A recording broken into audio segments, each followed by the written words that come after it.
สบายดีเพื่อนๆเนาะจากอลีฟาร์มเนาะวันนี้ข้าพเจ้าจะมาแนะนำวิธีการใส่งานตู้ฟักไข่รุ่น126หน่วยกับ196หน่วยเนาะ2รุ่นนี่ใส่งานไข่คือกัน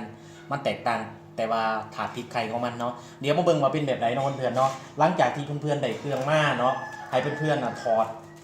แก๊สโฟมออกเนาะมันจะมีสันลุมกับสันทึ่งแก๊สโฟมนี่ออกเนาะส่วนนี้เพราะว่าเป็นส่วนหน้าห้องเนาะเอาออกเลยนะเนี่ยออกมันจะเป็นแบบนี้เนาะจากนั้นเพื่อนๆเห็นตรงไหนเนาะจากนั้นเพื่อนๆเนาะกับมาเสียบสายยับเข้ามาไกลๆลองเบิ่งเนาะตู้ของเขานี่เขาประกอบให้เบิดแล้วเพื่อนๆเนาะเพื่อนๆมาแล้วเอาเมื่อแล้วก็มีแต่เสียบสายมันจะมีอยู่4สายโดยกันหลักๆเนาะ4สายเป็นตู้ผูตู้เมย์บตรงยานว่าเสียบพิษเพื่อนๆเพราะว่าตู้ผูกับตู้ผูเสียบกันบ่ได้ยกตัวอย่างตู้ผูกับตู้ผูเนาะมันเสียบกันบ่ได้อยู่แล้วมันต้องมาเสียบกับตู้เมย์เนาะตัวนี้มันเขาเอื่นว่าเป็นเซ็นเซอร์ตรวจจับอุณหภูมิของมันเนาะ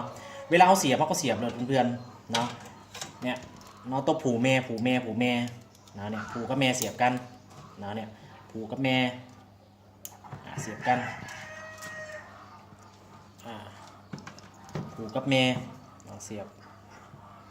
เนาะอันนี้เป็นตู้เขาเอื่นมาเห็ดความสื่นของมันเนาะ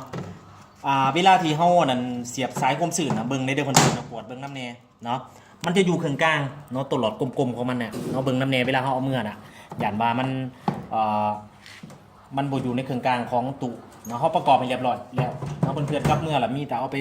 เสียบสายเนาะแล้วก็เปิดใส่งานอันนี้เป็นเสียบสายแล้วก็เปิดเนาะสวิตช์เปิดอยู่มองนี่เนาะบัดนี้มาเบิ่งในส่วนตัวนี้ของแถมมียังไงเพื่อนๆเนาะของแถมนี่มันจะมีตัวถังให้อาหารมันเนาะต่อมาก็จะมีพวกตัวถังน้ำของมันอันนี้เป็นสเปรย์สีดไข่เป็ดเนาะนับจากวันที่16ของการฝากไข่เป็ดไข่ห่านแม่นให้เอาไข่น่ะออกมานอกเพื่อนๆเนาะออกมานอกใส่ถาด 2,000 กีบจับไข่ออกจากตู้นี่มาว่างแล้วก็สีสเปรย์ใส่เนาะเฮ็ดตามคู่มือที่เฮาแนะนำไปเนาะบัดนี้ในส่วนต่อมาก็คือเนี่ยนะตัวนี้มันจะเป็นถังน้ำของมันเนาะใส่สีใส่ตู้นี่ละเขาตัดปลายนี่ตัดปลายใส่เนาะตัดปลายแล้วเอาน้ำใส่นี่แล้วมาสีใส่นี่เพื่อนมาเบิ่งมองนี้เนาะ196กับ126หน่วยนี่สีเข้ามองนี่เด้อเนาะมันจะมี2หูเนาะเนี่ยตัดปลายแล้วสีตามคำแนะนำของเขาเนาะเอาน้ำใส่นี่เนาะบีบเขาเนาะอันนี้เป็นรูปแบบของการตื่นน้ำบัดนี้ตู้ต่อมาก็มีเนาะเปิดมาให้สาย2เสือเนาะไฟสายทรงเสือเป็นแบบไหนเพื่อนๆเนาะเวลาที่เพื่อนๆได้ไปในบอลใส่ทานเดี๋ยวนี้หันออกมาเนาะรับไปสื่อทาน4ก่อน18ท่านมาใส่มันมี3ก่อนอยู่ข้างในแล้วก็เปิดฟิตกับอยู่มองนี้เนาะเวลาเขาเนื่องไข่เนี่ยเขาเนื่องแบบเอาหน่วยเอาทางกลมลงเอาทางแหลมขึ้นเทิงเนาะเนี่ยเขาซองแบบนี้เอาทางกลมขึ้น7 มือนับจากการฝักเนาะเพื่อนๆจึงเอาไข่มาซองได้เนาะการซองไข่น่ะเนาะเป็นแบบใดเดี๋ยวเขาจะอธิบายให้ตื่นในอนาคตเนาะบัดนี้เรามาเบิ่งในส่วนต่อมากับตัวนี้เป็นตู้พ่นหมอของมันเขาได้ใส่ให้เรียบร้อยแล้วเนาะอยู่ในนี้เนาะใส่ประกอบให้เรียบร้อยแล้วเพื่อนๆกับเมื่อแหละมีแต่เสียบสายซื้อในส่วนต่อมาก็จะมีมอเตอร์เกาะไข่มันตัวเกาะอันนั้นถาดพริกไข่กับมอเตอร์มันมาเบิ่งอยู่หม่องไหนเนี่ยมันจะอยู่หม่องนี้เนาะเนี่ยอยู่หม่องนี้ทุกตัวในถาดพริกไข่เนี่ยสามารถถอดออกได้เมื่อหลับประกอบได้เมื่อเพื่อนๆเนาะเวลาที่ใส่ไปโดนมันอาจจะสึกล้อเก็บใบแน่เนาะในส่วนตัวนี้นะแนวเกาะของมันวันนี้เรามาเบิ่งเนาะวิธีใส่งานมันเป็นแบบไหนเพื่อนๆเนาะวิธีใส่งานของตู้ผักไข่เนี่ยเนาะจะอธิบายให้ฟังเลยตัวนี้เป็นวันผักไข่กับจำนวนพริกไข่เนาะวันผักไข่กับจำนวนพริกไข่เพื่อนๆโมต้องสนใจในส่วนตัวนี้ดอกเพราะว่าเวลาที่เฮาใส่ตู้ผักไข่เนาะบางทีเขาบริใส่สุดเดียวให้เพื่อนๆบันทึกใส่ปึ่มใส่เป็นลักยกตัวอย่างวันที่1 เดือน 1 ปี 2018นี่เขาผัก10 หน่วยจะสิให้จดใส่ปึ่มเนาะวันที่1 เดือน 1เขาผัก18 หน่วยให้เขียนใส่ปึ่งเป็นลักบอกให้เบิ่งตัวนี้เพราะว่าเขาผักไล่สุดเนาะรายในส่วนต่อมาก็คือ 37.8 กับ60เนี่ยเนาะอันนี้เป็นอุณหภูมิกับความสุ่มของมัน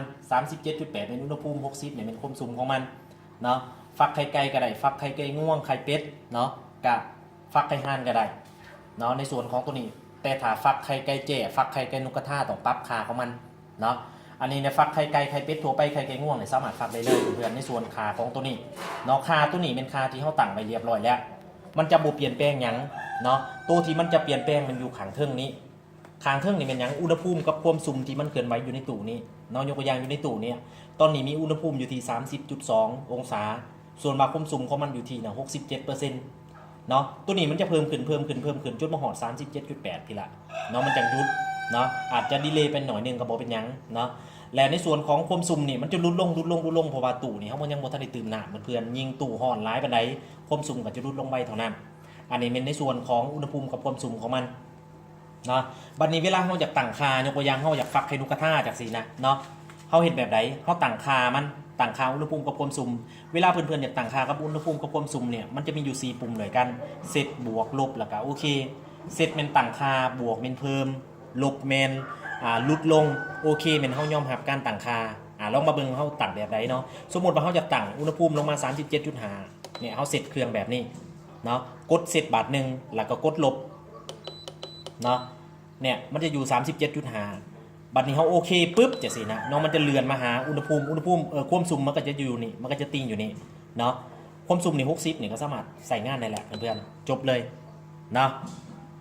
บัดนี้ในกรณีหนึ่งที่เพื่อนๆไปกดหมั่วเนาะเขาหยานว่ามันบูถือกี่ยังน่ะให้เพื่อนๆกดบวกกับกดลบข้างไว้เพื่อรีเซ็ตเครื่องเนาะกดบวกกับกดลบข้างไว้เพื่อรีเซ็ตเครื่องเนาะ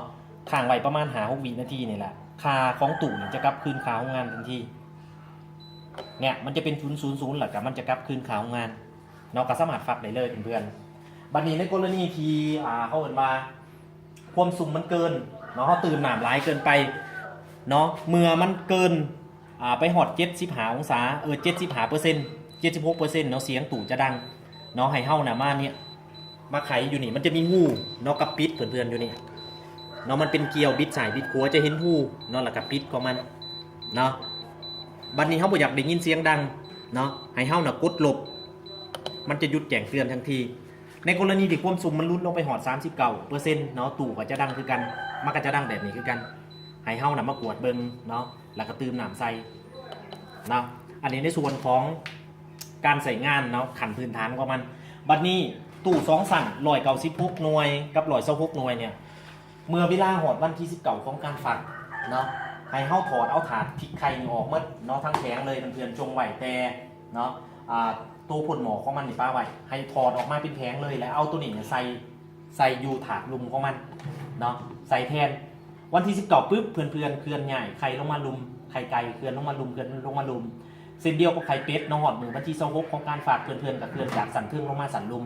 เพราะว่ามันบ่ต้องการพริกไข่แหละในช่วงเวลานั้นเนาะมันถาเกิดอย่างเดียวอันนี้เป็นการใส่งานตู่2สั่งสำคัญเนาะเพื่อนเนาะความจริงน่ะ126กับ196เนี่ยเป็นขนาดบรรจุของมันแต่ถาเฮาเอามาเรียนกันแบบนี้นะมันจะได้หลายตัว196หน่วยกับ126หน่วยเนาะอย่าลืมเนาะวันที่19ของการฝากเนาะไข่ไก่เนี่ยนับจากมือฝากหอดวันที่19ปุ๊บเนี่ยเฮาลงมาลุมไข่เป็ดหอดวันที่26ไข่ไก่ง่วงหอดวันที่26เนาะเมนเอาลงมาลุมไข่ไก่ต๊อกหอดวันที่26เอาลงมา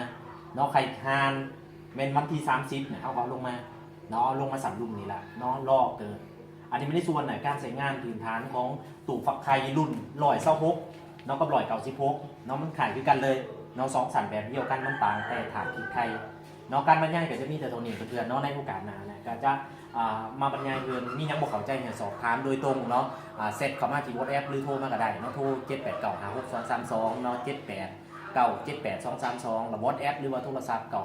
952447789เนาะติดต่อเข้ามาได้เลยเพื่อนๆนะเนาะมียังเฮาซวยเหลือได้เต็มทีเนาะอาริฟาร์มใส่จริงฝักจริงเนาะเพื่อนเนาะทุกอย่างที่เฮาใส่เนี่ยฝักก็มีไข่ไก่ไข่เป็ดไข่ไก่ง่วงไข่ห่านเนาะที่เฮาใส่ในปัจจุบันเนี่ยก็ใส่ได้ผลดีเนาะสื่อจริงใส่จริงเนาะอาริฟาร์มนะให้ครับปรึกษามืออาชีพได้เนาะพวกเฮาเป็นหลายกลัวเข้ามาหันค่ะเพื่อนแล้วพบกันวิดีโอหน้าขอบใจหลายๆ